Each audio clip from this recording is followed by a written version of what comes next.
Salam Rahayu, salam sejahtera, salam budaya. Assalamualaikum. Halo dulur, mudah-mudahan sehat selalu nggih, lancar selalu rezekinya dan selalu dalam perlindungan Tuhan Yang Maha Esa. Amin. Tayangan kali ini saya akan bahas mengenai kehidupan sosial nih dulur.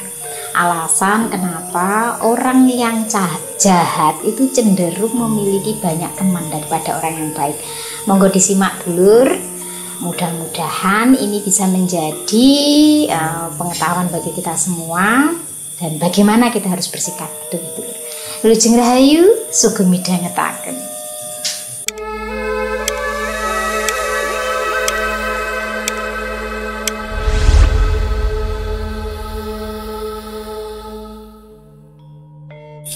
Dulur panjenengan mengamati tidak kenapa orang yang cenderung jahat ya itu kok malah temannya banyak, sedangkan orang yang baik itu terlihat sendirian atau justru temannya itu sedikit ya. Kalau zaman dulu orang jahat itu dikenai sanksi sosial, jadi supaya dia bisa introspeksi diri, kemudian dia bisa merubah sikapnya, karena zaman dulu ya orang itu masih mengugemi yang namanya norma ya, integritas, kebaikan ya, karena itu suatu kehormatan. Tetapi zaman sekarang orang itu sudah seperti tidak mempedulikan dulur bahwa moralitas itu sangat penting ya. Jadi walaupun jahat sekalipun kalau menguntungkan bagi dirinya itu masih disupport gitu loh. Makanya masih tetap bisa eksis, punya banyak temannya. Salah satunya zaman sekarang kan orang dikendalikan dengan uang ya. Jahat di sini maksudnya dulur ya, orang yang suka nyakitin, omongannya pedes, terus suka semena-mena, manipulatif. Kalau sekarang itu namanya orang toksik ya. Kok bisa sih orang yang seperti itu justru temannya banyak, pemujanya banyak? Alasannya itu kenapa? Kenapa berbanding balik dengan zaman dahulu yang kalau orang jahat ya perilakunya itu tidak baik itu pasti malah banyak yang menjauhi. Kalau sekarang enggak. Alasannya kenapa? Yang pertama dulur, mereka ini orang yang pandai memanipulasi dan juga bersosialisasi. Dulur, orang yang jahat ya, utamanya orang yang manipulatif, ini justru sering memiliki kemampuan sosial yang tinggi loh dulur. Mereka itu tahu bagaimana caranya menarik orang ya, membuat orang takjub, membangun citra ya, menarik simpati dan juga membuat orang itu merasa nyaman walaupun itu cuma awalnya ya. Yang selanjutnya pasti orang kalau sadar jadi tahu kok nggak seperti awal ya, lama-lama kan terlihat aslinya. Tetapi mereka ini pandai sekali bermain karakter di depan sehingga dia itu menampilkan sesuatu yang membuat orang itu terkesan. Nah ini alasannya ya, mereka memiliki banyak teman karena kemampuan sosialnya ini tinggi. Sedangkan orang yang baik belum tentu memiliki kemampuan seperti itu, karena orang yang baik itu biasanya tidak riweh ya, simple orangnya, menjalankan sesuatu yang menurutnya ya ini bagus ya sudah, dan tidak suka pencitraan. Nah itulah bedanya, orang yang baik tidak suka pencitraan karena baginya itu adalah pamer atau sandiwara, sedangkan orang yang jahat ya, apalagi yang manipulatif itu sangat pandai sekali memainkan peranan sosial. Alasan yang kedua dulur, mereka ini vokal, berani, dan dominan. Orang yang dominan dulur atau berani mengambil alih ini biasa dianggap sebagai orang yang berkarisma atau percaya diri.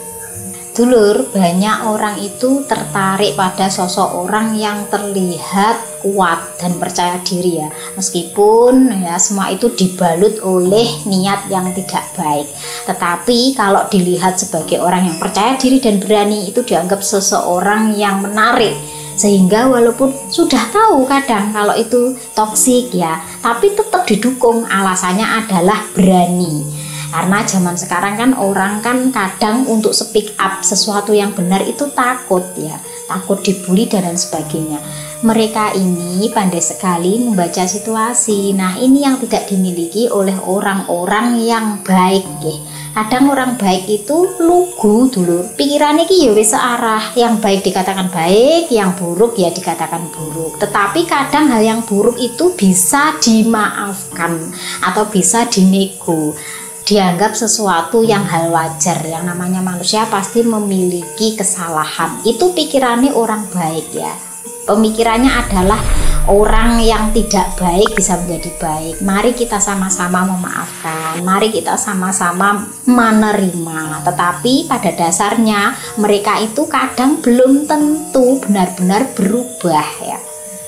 Inilah yang dimanfaatkan oleh orang-orang manipulatif untuk mengambil perhatian dari banyak orang. Alasan yang ketiga dulur, lingkaran pertemanannya ini tidak selalu sehat. Orang-orang yang menjadi temannya, banyak teman di sekitar mereka itu sebenarnya mungkin hanya di permukaannya saja dulur, atau relasi dangkal.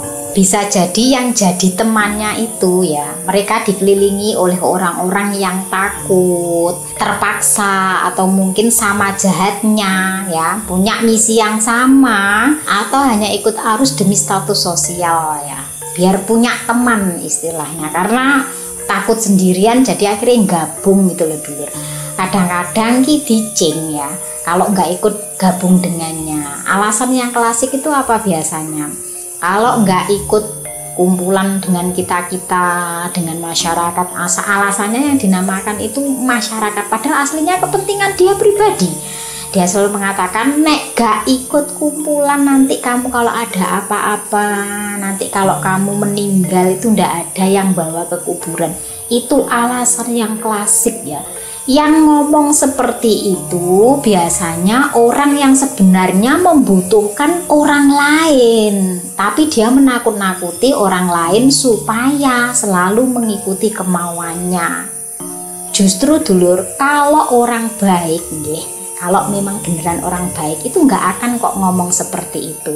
Baginya kalau ada orang butuh bantuan ya, melihat secara langsung dia akan membantu. Gak peduli itu kenal atau tidak, itu tetangganya bukan, itu golongannya bukan. Kalau punya hati yang baik, semua itu disamaratakan. Tetapi berbeda dengan orang yang manipulatif. Mereka kalau bukan dari golongan atau kumpulannya, tidak akan digubris. Walaupun itu di depan mata sekalipun, di sekitarnya ada orang yang membutuhkan bantuan atau pertolongan, atau ada orang yang celaka sekalipun, gak akan ditolongnya. Alasan mereka adalah orang itu tidak ikut perkumpulan. Jadi istilahnya dicing dulur.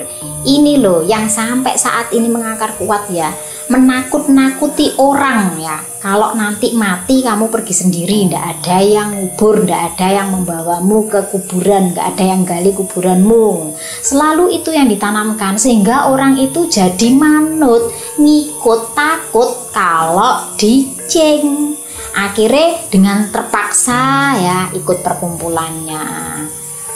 Jadi belum tentu dulur orang yang toksik terlihat punya banyak teman itu semuanya tulus dengannya, itu belum tentu. Kadang dulur dalam perkumpulan mereka terlihat kompak ya, tapi di belakangnya juga saling rasani, saling membicarakan, itu kok gini ya gini, tapi itu di belakang, nggak berani di depan. Nah bedanya itu.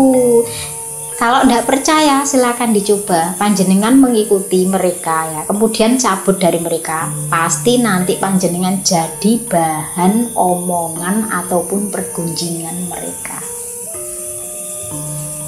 Alasan yang keempat itu adalah kebaikan sering sunyi. Dulur, orang-orang yang baik itu kadang itu memilih sendiri ya, daripada mengikuti orang-orang toksik, berkumpul dengan orang toksik. Alasannya adalah untuk menjaga diri. Mereka memilih menarik diri sendiri supaya tidak terkontaminasi, karena tahu mereka ini tipe orang yang tidak suka bersandiwara ya. Kalau bergaul dengan orang-orang seperti itu, dia akan menjadi seperti itu pula. Nah inilah dulur, karena menarik diri ya, maka mereka itu terlihat nampak sepi ya. Setiap orang baik punya prinsip menarik diri untuk menjaga diri ya. Setiap orang baik memiliki prinsip seperti itu. Pada akhirnya ya, yang jahat-jahat, yang toksik-toksik suka berkumpul, sedangkan orang yang baik itu dewe-dewe dulur, sendiri-sendiri ya, karena mereka juga tidak suka membahas orang yang manipulatif ya. Mereka memilih menyelamatkan diri sendiri, menjaga diri sendiri. Itulah sebabnya orang baik itu terlihat sepi, sendirian ya, menghindari lingkungan yang seperti itu. Tetapi orang-orang yang toksik itu memang kekuatannya pada perkumpulan dulur. Makanya nggih dulur, kalau ada pengeroyokan itu rata-rata pelakunya adalah orang yang jahat, toksik, manipulatif. Sedangkan orang yang baik, dia tidak mau melakukan itu karena dia membalikkan ya keadaan. Seandainya aku yang dibegitukan, aku juga tidak mau. Makanya dia tidak melakukan hal-hal yang bersifat provokasi maupun merugikan. Itulah alasannya. Dan alasan yang kelima adalah dunia sosial sering menilai dari permukaan. Dulur, masih banyak orang yang mudah tertipu oleh penampilan luar. Panjenengan kalau disuruh menilai ya, penampilan seseorang yang tertutup dengan orang yang tidak tertutup tetapi juga tidak terbuka lah ya, sopan lah ya, pasti menilainya yang tertutup lebih baik daripada yang terbuka meskipun masih dalam koridor yang sopan. Hanya karena penampilan orang masih banyak tertipu. Kalau penampilannya baik ya, walaupun dia berbuat salah dibela. Sedangkan orang yang baik meskipun tidak tertutup, pakaiannya sopan, berbuat salah, pasti yang dikatakan apa, yang dijudge ya, karena dia itu terbuka loh pakaiannya ya, karena dia itu nggak pakai kerudung loh, nggak pakai jilbab loh, nggak pakai peci loh. Pantas saja perbuatannya seperti itu. Bedanya ya di masyarakat kita itu seperti itu. Kalau berbuat salah ya, kalau perilakunya tidak baik, tetapi dia kok memakai atribut keagamaan, itu tetap disanjung, dimaklumi dan dibela. Berbeda dengan orang yang tidak memakai atribut agama ya.